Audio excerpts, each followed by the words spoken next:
Di sini saya akan menjelaskan mengenai bagaimana gerakan reformasi gereja yang dipimpin oleh tokoh yang bernama Martin Luther. Martin Luther merupakan seorang tokoh reformasi yang berasal dari Jerman. Tokoh Martin Luther ini merupakan sosok yang sangat berpengaruh dalam sejarah gereja reformasi. Martin Luther lahir pada tanggal 10 November 1483 di Eisleben, Jerman. Ia merupakan putra dari pasangan Hans Luther dan Margaret Lindemann, dan pekerjaan orang tua Martin Luther yaitu sebagai petani. Adapun riwayat pendidikan dari Martin Luther yaitu pada usia 7 tahun ia bersekolah di sekolah bahasa Latin di Mansfeld, dan kemudian pada tahun 1497 ke Magdeburg. Pada usia 17 tahun, lebih tepatnya pada tahun 1501, ia masuk di University Erfurt dan peroleh gelar Master of Art di bidang tata bahasa, logika, retorika, dan metafisika. Dan pada tanggal 9 Maret 1508, ia menerima gelar sarjana studi kitab suci di Erfurt. Dan pada 1509, ia juga menerima gelar sarjana di bidang Doors Book of Synthesis oleh Peter Lombard. Pada 19 Oktober 1512, ia juga menerima gelar doktor teologi.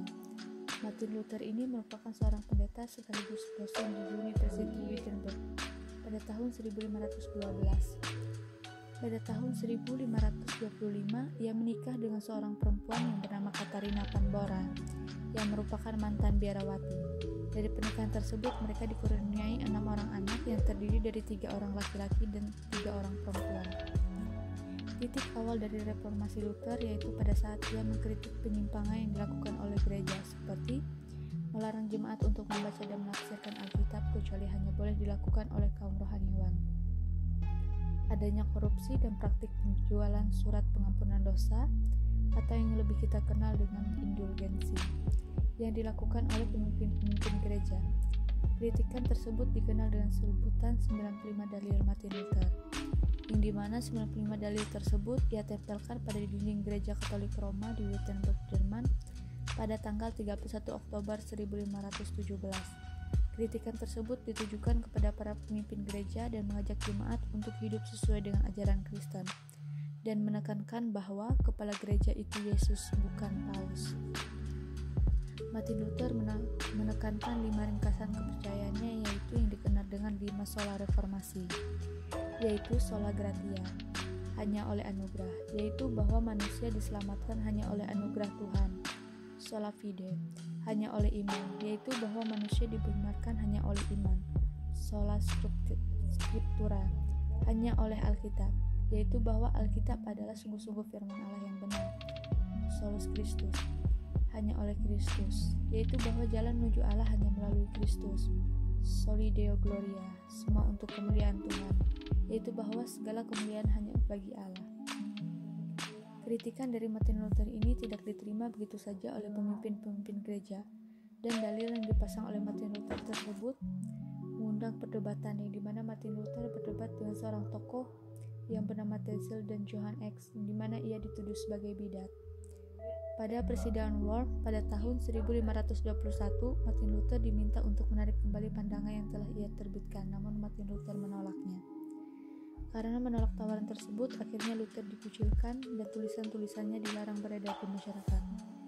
Demi menjaga keselamatan Luther, ia diculik oleh seorang tokoh yang melindunginya yang bernama Frederick, dan disembunyikan di benteng Waterloo, dan semasa di persembunyian, ia melanjutkan tulisan-tulisan teologisnya, dan juga menerjemahkan Alkitab Perjanjian Baru ke dalam bahasa Jerman yang populer pada saat itu, yaitu pada tahun 1522. Kemudian melanjutkan menerjemahkan Alkitab Perjanjian Lama pada tahun 1534. Dari pandangan Luther ini menyebabkan terpecahnya gereja Katolik Roma dan melahirkan denominasi baru atau yang lebih dikenal dengan nama Kristen Protestan. Menurut pemahaman saya secara pribadi, kritik yang dilakukan oleh Martin Luther tersebut bukan semata-mata ingin mendirikan denominasi gereja baru, melainkan untuk memperbaharui ajaran gereja yang telah menyimpang. Namun pandangan tersebut tidak dapat diterima oleh kaum rohaniawan, hingga pada akhirnya denominasi gereja baru muncul dan memisahkan diri dari gereja Katolik Roma. Adapun dampak dari reformasi tersebut yaitu Alkitab diterjemahkan ke dalam berbagai bahasa, semua orang boleh membaca Alkitab dan juga munculnya denominasi gereja. hingga pada akhirnya Martin Luther meninggal dunia pada tanggal 18 Februari 1546 pada usianya yang ke-62 tahun, dan ia dimakamkan di bawah mimbar gereja di Wittenberg.